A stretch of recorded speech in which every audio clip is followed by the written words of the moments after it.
नमस्कार, मी श्वेता अंकले आणि आपण पाहत आहात तरुण भारत न्यूज। बेळगावसह देश विदेशातील घडामोडींचा आढावा घेऊया। सर्वप्रथम पाहूयात आजच्या महत्त्वाच्या हेडलाईन्स।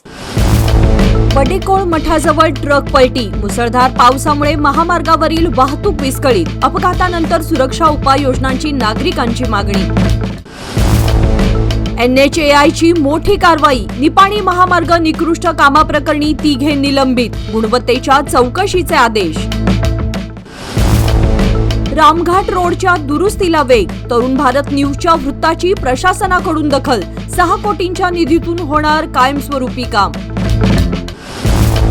बळ्ळारी नाल्याला जलपर्णीचा विळखा, पाण्याचा निचरा ठप्प, शेती पाण्याखाली, तातडीच्या उपाययोजनांची शेतकऱ्यांची मागणी।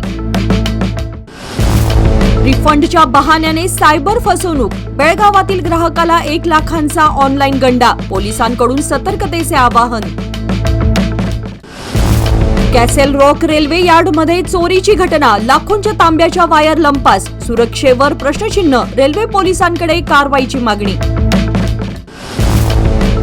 SDRF जवानांचा सन्मान, आसिफ सेठ फाउंडेशनकडून 200 टी-शर्टचे वितरण, आपत्ती योद्ध्यांच्या सेवेला सलाम।